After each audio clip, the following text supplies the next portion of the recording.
Good morning. I hope that your day is starting off well. It is officially my second day in Bali. First full day, but second day technically.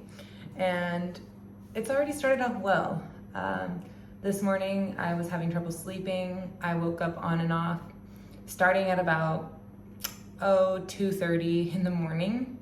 And by 3:45, I just could not go back to sleep. So I decided to get up. I worked a little bit on my video for yesterday and started getting ready because I wanted to be out of the house before the sun. It was a really beautiful experience to watch Bali come to life over a matter of 45 minutes to an hour, and to just see the people really excited about what they're doing for themselves and their lives, and taking pride in the littlest things, whether it's just sweeping up the front steps of their business, going to grab groceries from the market, or enjoying a casual exchange with one another. And I thought it was absolutely breathtaking, to be honest. I also had a wonderful driver. His name is Made. I will include his WhatsApp link as well if I can find a way to do that. And he's just a very humble man, 36 years old. Of course, he's lived in Bali all his life. Most of the people here have lived here all their lives. Most of the people that I have met so far have not traveled outside of Bali, but for sure not outside of Indonesia. And it really just makes me believe that this is a place that people really enjoy being. This is a place that the locals take a lot of pride in. They love this place, they honor this land. And yes, it has problems just like every other place. Pollution is a problem, not just from the people who live here, but also from tourists and from other areas around the world that dump trash into the ocean and cause it to come here into the island. And a lot of people don't realize this, but Bali is very, very different from most of the other areas in Indonesia. Most of Indonesia is a third world country. And we're very fortunate to be able to come here and experience this sacred place. It's beautiful what I'm already learning about the people and myself in this short time. And what it really comes down to so far is you don't need anything externally. You really don't. As long as you are grounded in nature and you feel a connection to the world around you, that brings inner peace. And it's just beautiful. So I am going to go ahead and give you guys a little bit of a room tour here and show you what my space looks like. So let's go check it out.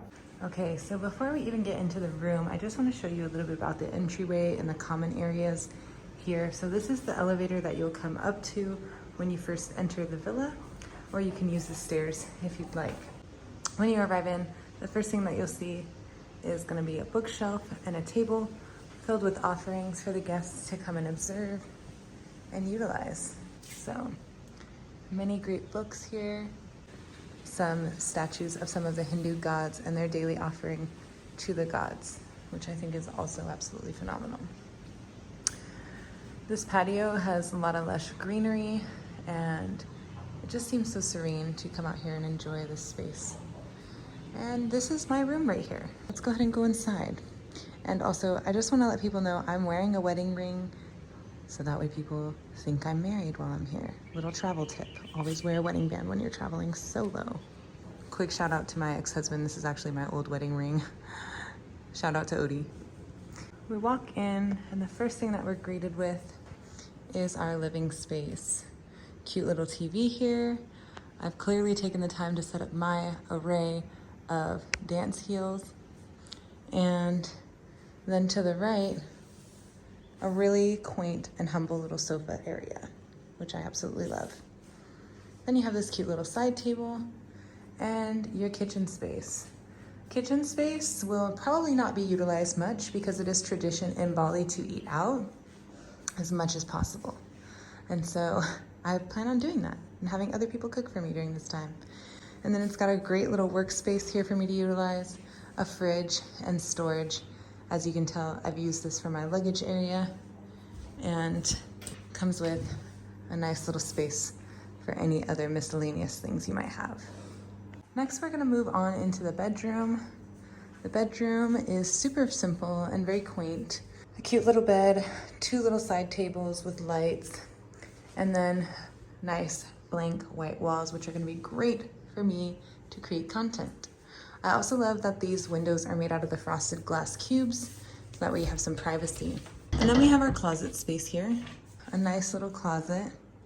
And I've just got all my things kind of thrown in there for now. I plan on organizing those later, so don't judge me. So right now we're gonna go into the shower. I turned the lights off actually because they're causing the video to have like a really weird flashing situation going on. So please forgive me for the dimly lit situation. So the shower is the centerpiece in here, obviously. This is an amazing little corner shower with both overhead showering options and handheld.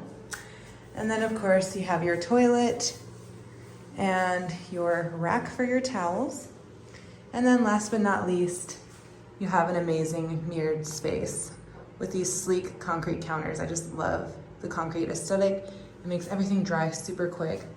And honestly, it's just really cute and simple. Last little thing I love about this space, this window opens so that after your shower, you can open the door and now you're back out essentially on the front patio.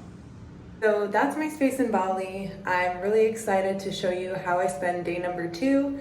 I'm getting ready to meditate, do some work, and then I have a massage at 9 a.m. I paid $15 for a 2-hour massage. I'll talk more about that later, but I'm really stoked for my massage and how I've spent the rest of the day, or how I decide to spend the rest of the day. So yeah, love y'all, and I'll check in with you soon.